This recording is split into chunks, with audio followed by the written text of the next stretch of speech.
to another episode of Manifest with Tori DeSimone. I'm your host, Tori DeSimone, and I hope you guys are having an amazing Monday so far. I just want to get right to the chase of today's episode because if you guys are reading the title, then you will know that this episode is all about being less available, and with that comes respecting your time, which is something that I respect yours. So I'm going to not waste your time and we can get right into today's topic of if you want to be more valuable, you need to be less available. And a lot of that has to do with respecting your time, putting boundaries on your time, and continuing to instill those boundaries on your time so that one, other people learn your boundaries and respect it, which actually happens pretty quickly. And two, so that you actually learn to uphold your own boundaries as well. Because I feel like for me, that's the biggest thing is other people respect my boundaries, but I'm the one that actually crosses that line and kind of creates a gray area. And then I'm the one in the end that's like, oh, well, if it isn't the problem I made myself, it's me. Hi, I'm the problem. Okay, so that's what I want to talk about today. And if I'm looking over to the right a lot, if you guys are watching on YouTube, which you totally should, it's because it's where my iPad is as I'm still at the beach doing like my little makeshift studio, which, mind you, I'm really excited because I'm in the middle of redoing my studio at home. You guys know I just moved and I'm really excited to show you guys that studio when it's done. So I'm like doing it in stages. So you'll probably see it being built as the episodes go on, but I'm really excited. But nonetheless, I'm really excited to talk about today's episode. So let's just jump right into it. Lately, I just feel like I've been so caught up in my phone to the point where at the end of the day, I'm like throwing my phone. I'm like, get this freaking thing away from me. I cannot wait to be off of my phone. And if you guys listen to my podcast with my mom, which is called Let Me Call My Mom, a new episode comes out every Friday on Spotify and YouTube. Those are the only two platforms where the podcast currently lives. In the beginning of the summer, I was talking a lot about finding hobbies. And that was because I just felt like I was on my phone 24/7. And we're going to get into that. So I've just been so caught up on my phone, and essentially every single day from I'd say 6:45 a.m. to noon, I live in my phone. And the reason that I do that is because I'm constantly checking in on my studios and my staff down at the shore. I don't have a studio manager. I did, but I don't anymore. And I need to be available for my staff for when things come up. And I often find myself living in my phone those hours, whatever I've adjusted, I can get used to that. But what I've now found is that it's really hard to disconnect from my phone outside of those hours because even though the studio is technically like closed in the morning, only a few nights a week they open back up, but they're pretty much just like a morning thing. Even when it's outside of studio operating hours, I still find myself standing by my phone, waiting for it to ring so I can be reactive. And this reactivity is really not good. And throughout this episode, I will refer to that as putting out fires because I feel like when I'm constantly in this stage of, okay, I'm ready for a fire to be put out, I'm just manifesting more fires into my life, which is something that I don't want. And these are all little fires, and I'll kind of get into what these little fires are like. And these are all real life scenarios that have happened like this year. So I'm just naming a few. Like I will get calls or texts that are like, there's a client's shoe stuck in the bike. The bathroom door is locked. We're out of mats. Do you like this podcast clip? Can you approve this social post? Can you help me book into my class? Or I don't know how to do a gift card sale. Someone didn't show up to their shift, or I'm going to need this ad recorded for a brand deal or re-recorded. Can you approve this design for merch? I'm feeling really lost in life. Can you maybe give me some advice? I want to hang out with you. Can we go get coffee? And all of these things don't really sound like a lot and like a big burden, but when I'm constantly living in my phone and I'm being super reactive to things and it just piles on top of one another and it feels like it's one thing after another and I can't catch a break. And I'm realizing I'm putting all of that onto myself. That I just get really reactive. And that's just where I've been living, in this state of reactivity. And I've been in such a state of fight rather than like flight, like flightiness, like doing my own thing. I've just been so like in it that what I've found is that I'm unable to actually take any sort of steps forward in my personal life, my professional life, and process what's actually been going on around me this summer, because this has been a very, very, very interesting, transformative, telling summer, to say the least. And I can't wait to talk about it in the fall when I've had time to kind of slow down and process it and really go through all that has been happening, because things have definitely been happening and I've just had to compartmentalize it and keep going. And that's what I'll say on that for now. But in the fall, we can definitely talk about like what I've learned this summer, what's been going on, all these things. And because I've been in this state of being reactive all the time, it's preventing me from doing things that I actually enjoy. And I also want to say, and I can't reiterate this enough, I am the problem. Like, I am putting all of these issues onto myself. Like, this is a big look in the mirror episode where it's like, okay, Tori, you say you want to be more valuable and you want your time respected. When are you respecting your own time? So don't get me wrong. I'm not complaining. I'm literally looking in the mirror and having this dialogue with myself and recording it for a podcast episode. So because I've been so reactive and just putting out fires, quote unquote, I haven't been able to do the things that I enjoy because of anxieties in my head and the what ifs of if I step away from my phone and do something that I enjoy, such as go to the beach. I really now only go to the beach on Saturday and Sunday because I, in my mind, have worked out that Monday through Friday during beach hours, people are just going to need me. And I don't go to the beach because, like, what if so-and-so calls me and then it like derails my beach day? Or I don't know, like, it's things like that. Another example is reading a book, because I know that the second I put my phone down and then I pick it back up, I have like 10 unread text messages of all these people needing something from me, whether it's it's not even big, terrible things. Like, mind you, it's just little things and they don't have anyone else to go to. So of course it's to me. And again, not complaining, but it's just like I set my phone down and then I pick it back up and it's like, oh, now I have a new to-do list to do.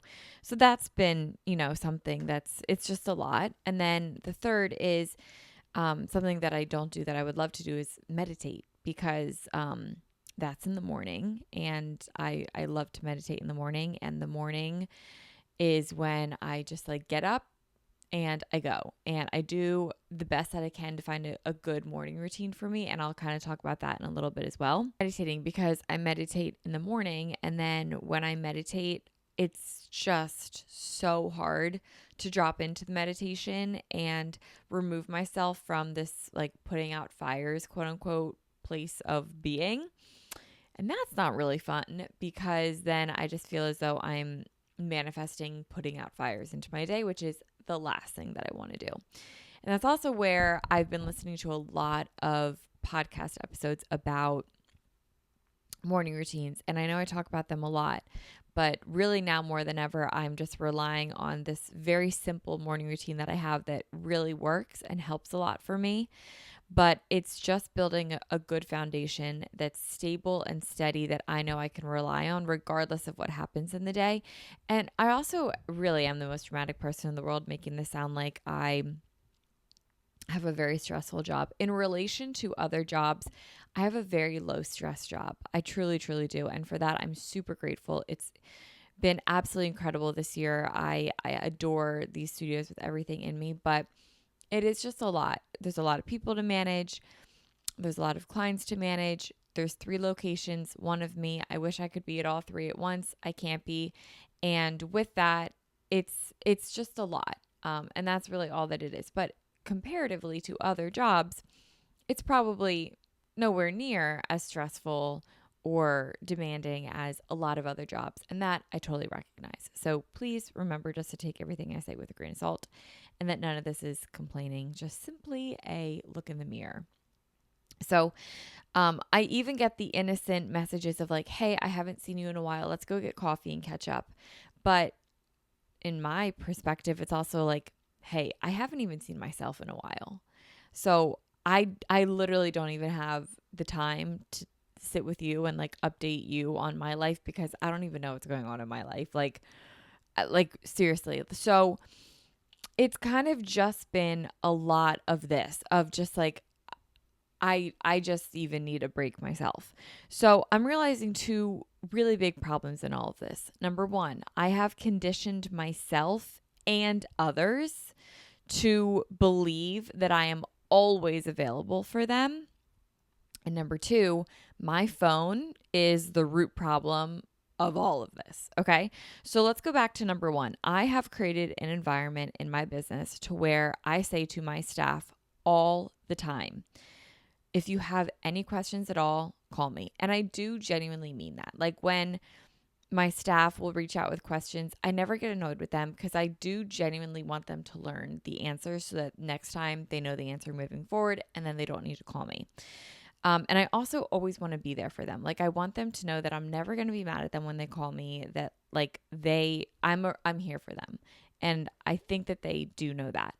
And I also know that I hire very smart people, and I hire people that are smart and confident and quick learners and very dependable. So thinking as a leader, I really need to bring the quick thinking and responsibility kind of back on them and instill that confidence that I already have back to them. So the call of like, hey, the bathroom door is locked can be answered with, okay, can you unlock it? Stuff like that, rather than me being like, okay, I'll come to the studio right now and like try to unlock it. Because what am I going to do that's different than what they're going to do? I get why they're calling me, maybe saying like, is there a key I don't know about? And then I can say like the answer is no. But rather than just like guiding them, rather than me offering to stop what I'm doing and put out this little fire, I can just guide them through putting it out themselves. That's what I mean by that. Another one of my favorite things that happens is when an employee tells me a problem after it's been solved. A few days ago, I had one of my girls tell me that she like couldn't unlock herself from the studio for 10 minutes, and she eventually got into the studio, and she told me a few days later, and I was like, seriously, thank you for not calling me and telling me that you couldn't get into the studio. You're a smart girl. I knew you'd be able to figure it out, and I'm so glad you did, and I'm so glad you didn't call me. Like, thank you so much. And that's what I love. Like, the smart thinkers, the quick thinkers, people that can put out their own fires. And I always look for that in people that I'm hiring. But I also did create this environment. So it's time to unlearn, to then relearn, to put the confidence back in them. And this can be applied to anyone, right? Even outside of a work setting. In a relationship, we so often see a partner asking the other partner like, hey, can you do the dishes? And like, let's say they say like, yeah, sure, whatever. And then they just don't do the dishes right. And then we're just like, just move over. Like, I'll just do the freaking dishes. And then we end up doing the dishes, and then they weaponize their incompetence. Or it's like, hey, can you take out the trash? And they're like, yeah, sure, I'll take out the trash. And then they don't take out the trash. And then suddenly we start taking out the trash, and then they jump up and they're like, well, I was about to do it. And it's like, okay, but I asked because I have other things that I need to do, and I was hoping I could delegate this onto you. And when you don't do it right away, I'd rather do it myself because I need it done right away. You know what I mean? So when I'm asking you for something, it's because I need help in something. And you not understanding that and you not doing that is now just making me have to do it. And I'll just do it for you because I just want it done right now, and I would just rather do it myself. That's something that we kind of teach in a relationship. Like, if you don't do it the way I want, I'm just going to do it. And that's hard to unlearn, right? But that's also kind of like a punch in the gut of being like, oh, I created this environment. Now I need to unlearn it to relearn it. Another example is in a friendship. You could always be like the friend that gets called to go out because you're fun, or you're the friend that people always go to with their problems because maybe you're really great at this. But maybe in hindsight, no one ever asks you how you're doing, or maybe you don't want to go out because you just want to stay in this one night. And then when you say no, it's kind of met with like a whoa, what's going on? Because it's just not what people are used to, right? And this happens because we condition our friends of always thinking about us as the yes man, or we condition our friends to always thinking that we're always going to be there for them in regardless of what emotional state we're in, things like that. So if we want to create new boundaries in work, in friendships and relationships, you have to be the one to not only state them, but also uphold them, and then give time for others to adjust to them, right? If something has always been a certain way and then now you are kind of cutting that tie and instilling a new boundary, you have to give other people time to adjust to it and get used to it without getting mad at them, right? There's a way that you can continue to instill your boundaries without being mad in this learning curve. I feel like once it passes that learning curve, then if it's still not being respected, you can have a different conversation, but you need to give them some time. And when I say some, I do only mean some. It really doesn't take a long time to instill a new boundary and for people to understand it. For me, like 3 days, like really, like it can be that quick of there might be that awkward learning curve, but it doesn't necessarily have to be as long as you think. I also think that people adjust much faster than we give them credit for. And because of this adjustment, everyone will probably be better off for it. I'm thinking a lot about like my staff. Like if I'm less available in the mornings, they will have to become quicker thinkers and they will have to solve problems on their own. They will become more independent. They will have to learn more about the business. And honestly, that's probably better for the business overall rather than me always coming in and putting out the fires for them when what I know is nothing, I'm not doing anything crazy that they can't do themselves. You know what I mean? So the best way to learn is through experience. So to let them learn how to do the dishes properly, or let them learn how to solve an issue that arises at work, or let them have a fun night without you.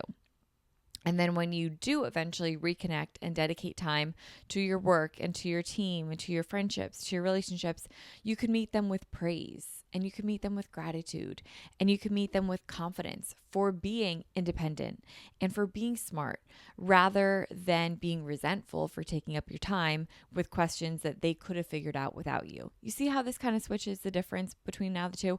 So we switch from an environment of you can always depend on me to put out your fires for you to I'm going to take a step back because I have other things that I really need to tend to.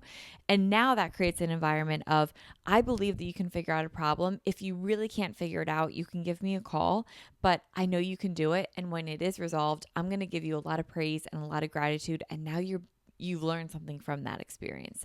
So I would rather cultivate the latter than the former. And I think everyone is better off for it. Circling back to number 2, my fucking phone. Sorry to curse. I really try not to curse a ton on this podcast, but sometimes it just like feels right. And that was an instance where it just felt so right.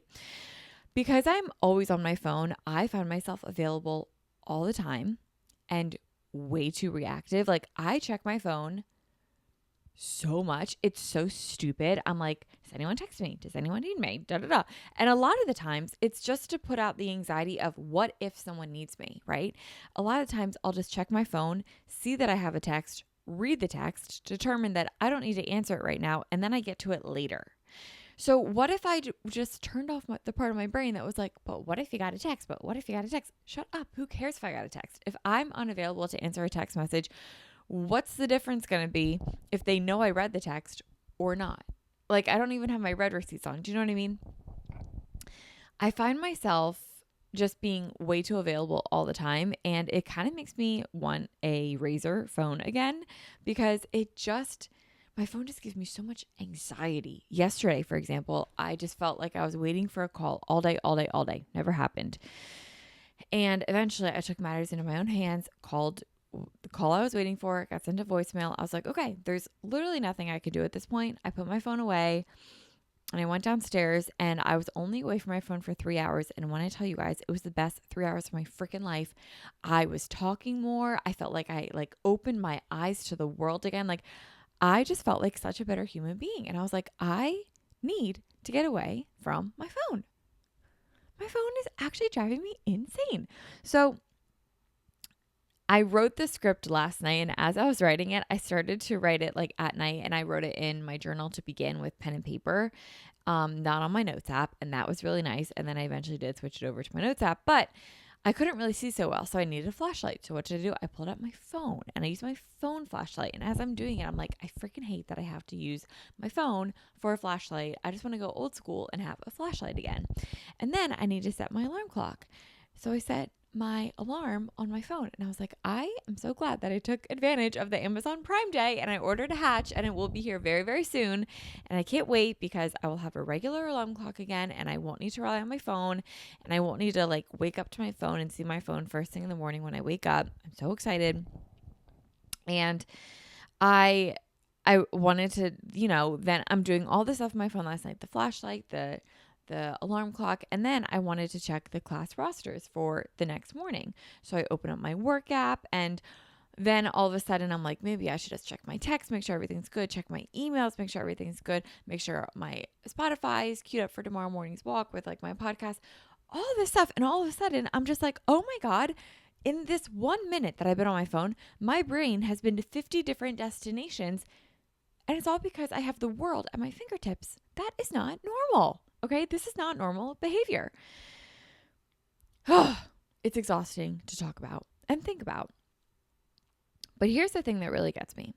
The idea that anyone can call, text, or email me at any time is absurd.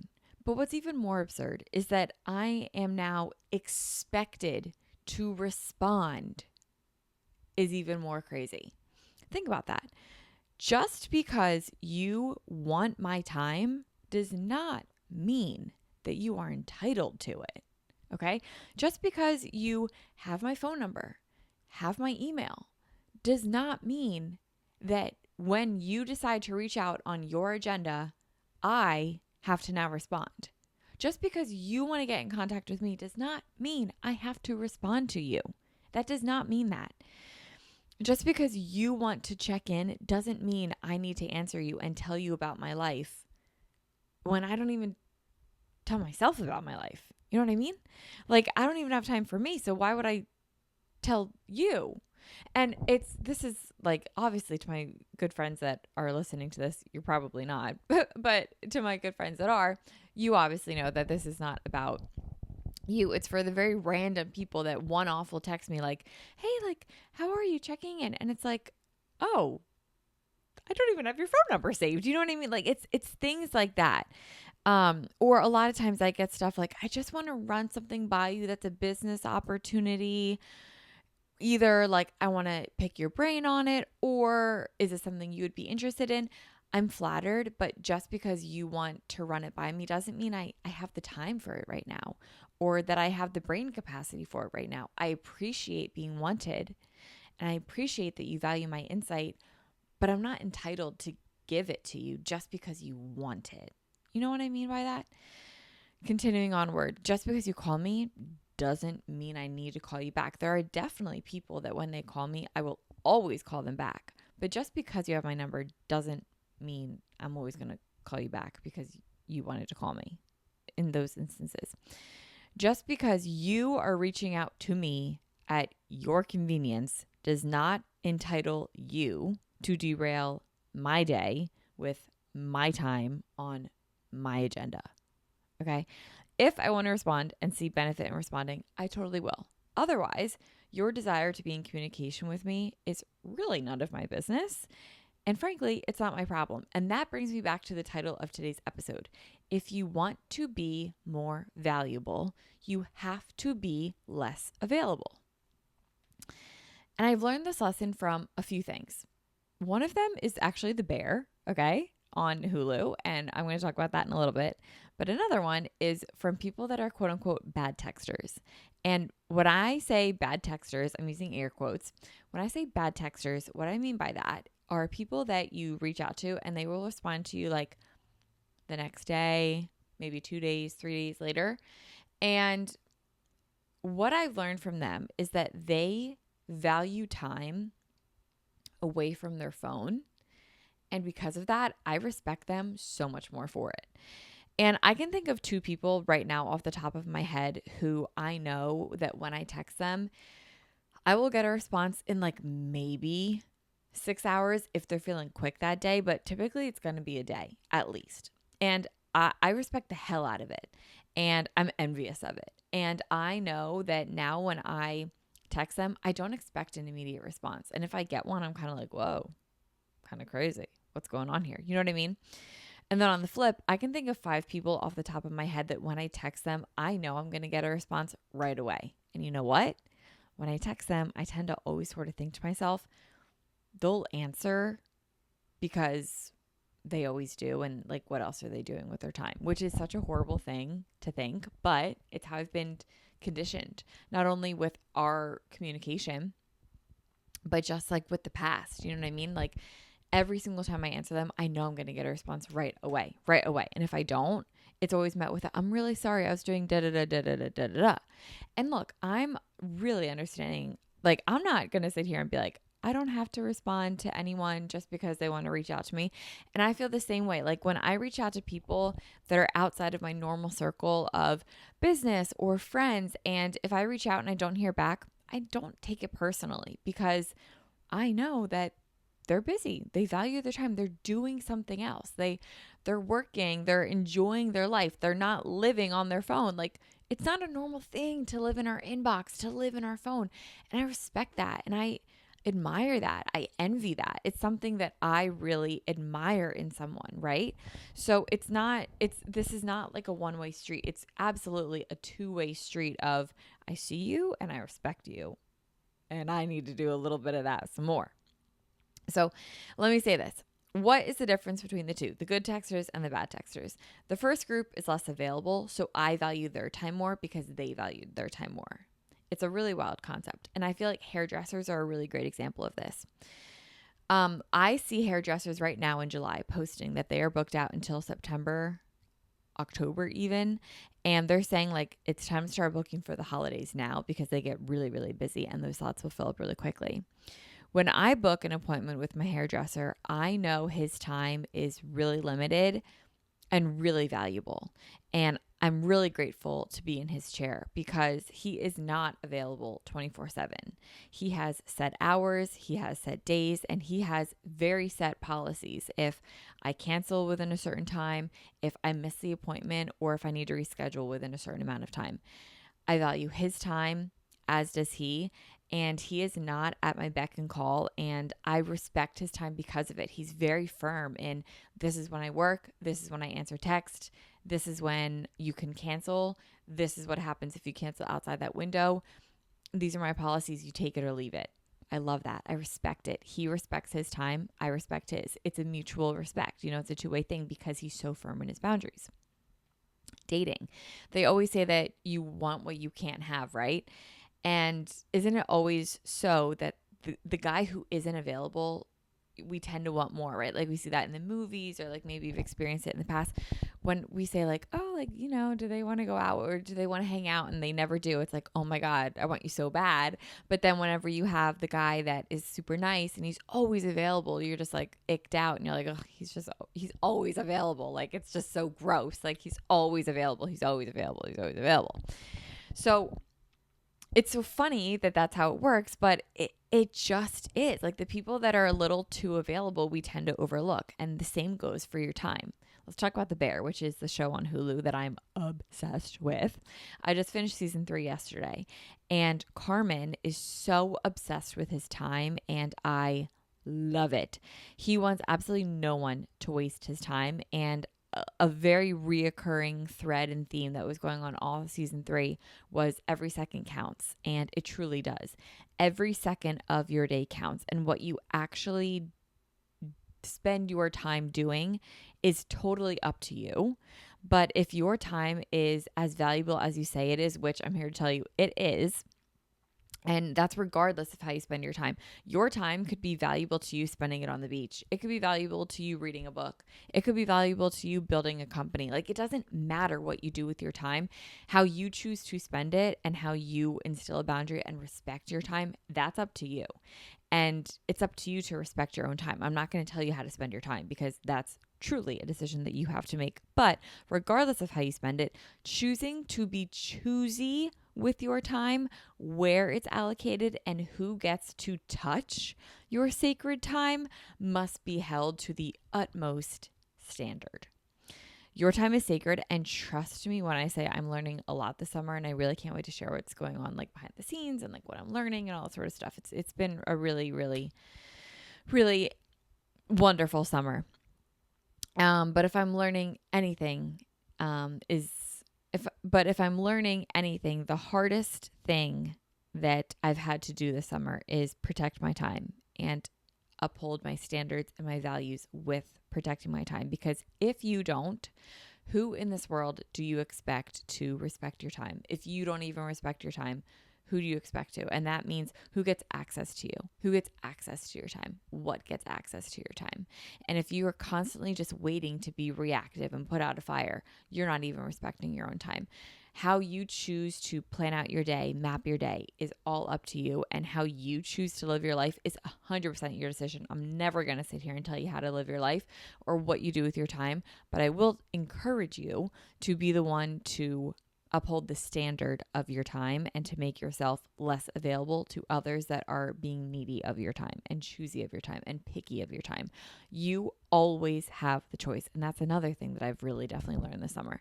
You always have a choice. Even when it feels like you don't have a choice, you always have a choice. And I think I want to save that for like a whole other podcast topic of how you always have a choice, even when you feel like you don't have a choice, because trust me, you do. But how you choose to spend your time is not for the approval of anyone but yourself. I have a few random thoughts that I kind of just want to leave this episode off with, and then we will wrap this up. So number one, be firm with your boundaries and who you choose to spend your time with. If you have free time, that's precious. Do you want to spend it with yourself, with another person, with a group of people, with a book, with a hobby, with doing nothing? It is truly your time. So act like it. Act like you actually do own this moment. There is nothing that you can't be doing in this moment, right? Like, it just comes back to the choice. Everything is a choice. You might be thinking, well, I have a flight tomorrow, so like I have to get on the flight. Okay, yes, but you're choosing to be on that timed flight, or you're choosing to go on this trip, or you're choosing to do da-da-da. Is that really the choice that you want to be making? Yes or no? All to say is that you own your time, so you have to act like you own your time, and you have to maintain the respect for your time, because if you don't, who will? Number two, be firm in your boundaries with your phone. If you need to be archaic and order the accessories our phones all put into one, like a flashlight, a reading light, an alarm clock, a calculator, pen and paper, like do it. Like, go old school, be archaic, have all the accessories of your life, because getting the freaking phone away from you is life-changing. And I actually want it so far away from me. I want nothing to do with my phone. I dream of nothing more than a day I don't need a phone. Seriously, I would love that. I would love that. I guess I do always have a choice, so maybe I should like do that to myself. Okay, number three, be firm in what apps are on your phone.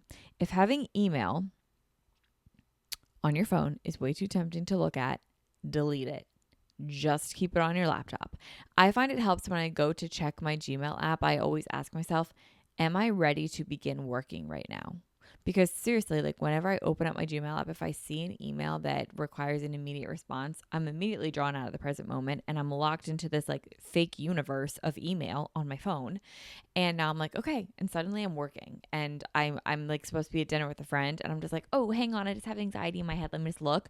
And now, oh, hang on, I have a work email to answer. Oh, hang on, I should do this now. Oh, hang on. And suddenly 5 minutes have passed. Precious time has passed with a friend that was supposed to be spare time that I'm choosing to spend with a friend, and I'm choosing to work in the middle. So rude. It's so rude. So asking myself, am I really ready to begin working right now? And it will help stop the urge to check my email in that moment, whether I'm on the beach or watching Love Island or just like looking for something to fill the time to do. Number 4, be okay with being bored. Okay. I use my phone as a way of not being bored a lot, but it's okay to be bored. Being bored sucks. It's literally no fun. It's uncomfortable. And quite frankly, it's boring. So I get why we don't want to be bored, but there is freedom in boredom that I haven't felt in a really, really long time. Number 4 or 5, don't know. Be firm with your boundaries on social media. If having the apps on your phone are too tempting, delete them from your phone, or you can put a time lock on them. And then same thing, ask yourself, am I okay going on social media to see the thousands of lives of other people that I don't know? Like, can I handle that right now? Is that something I can actually physically, mentally, spiritually take on? Am I in the right headspace to see thousands of other people's lives right now? Not only their lives, the best parts of their lives. Can I handle that right now? And if the answer is no, then I'll say, okay, then I won't do that. Do I need to go on to share something? And if the answer is like yes, I'm like, okay, I'll go on, share something, and then get right off of it. Or if the answer is no, then I just put it away.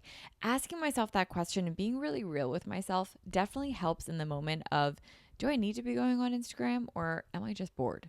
And most of the time, I'm just bored.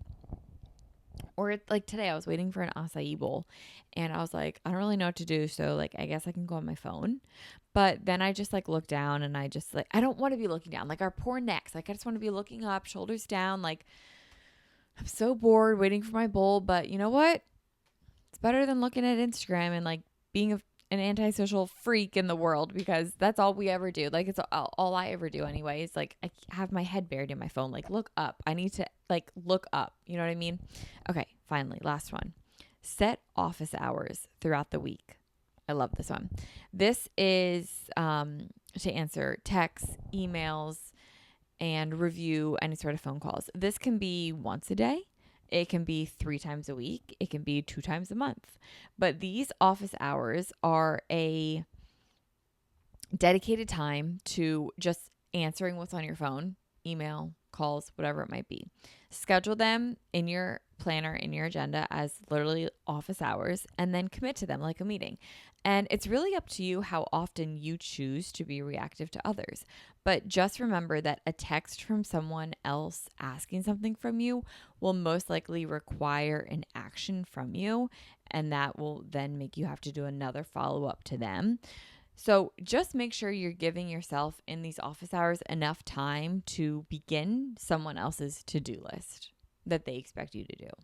So just make sure you have enough time. I personally like to do office hours.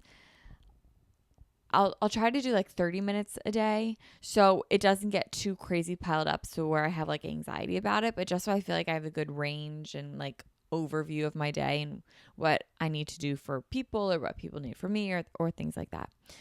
And it's been really nice. You can also habit stack office hours with, you know, walking on a treadmill or getting a pedicure to make it more enjoyable, things like that, or entering it on the beach, you know, something like that. But yeah, those are my tidbits. So all in all, you guys, like I said, this is really just a big self-reflection episode of like, it's me. Hi, I'm the problem. It's me. And I'm recognizing that and choosing to be different with it. And I hope this episode was helpful. So if you want to be more valuable, be less available. And I feel like that's the perfect way to end today's episode. So I hope this was helpful. I do see a part 2 and a part 3 of this specific episode coming out, such as how to plan your week to be less reactive and more proactive, more creative, working on the business rather than in the business, or respecting your time and how to really allocate your time to a life that you truly desire, not one that feels like you're just in Groundhog's Day every day doing the same motions every single day. I feel like that could be a whole episode in of itself. Another installment could be choosing like how you how everything in life is a decision and how we choose the life that we currently live. And if you don't like the life you have, choose different things. And I think that could be a really fun episode as well. So we're not done with this topic, but this is where I wanted to start us today. I hope you guys all enjoyed it. If you did, please be sure to leave this episode and the show a 5-star review. It helps the show so much. You guys have no idea. And if you want to share it with a friend, put it up on a story, that also helps so much. And I just truly appreciate you guys so much. And thank you guys for listening and being part of Manifest. So with that, I hope you guys have an amazing rest of your week. Happy Manifest Monday. I love you guys. And I'll talk to you guys all next week. Bye, guys.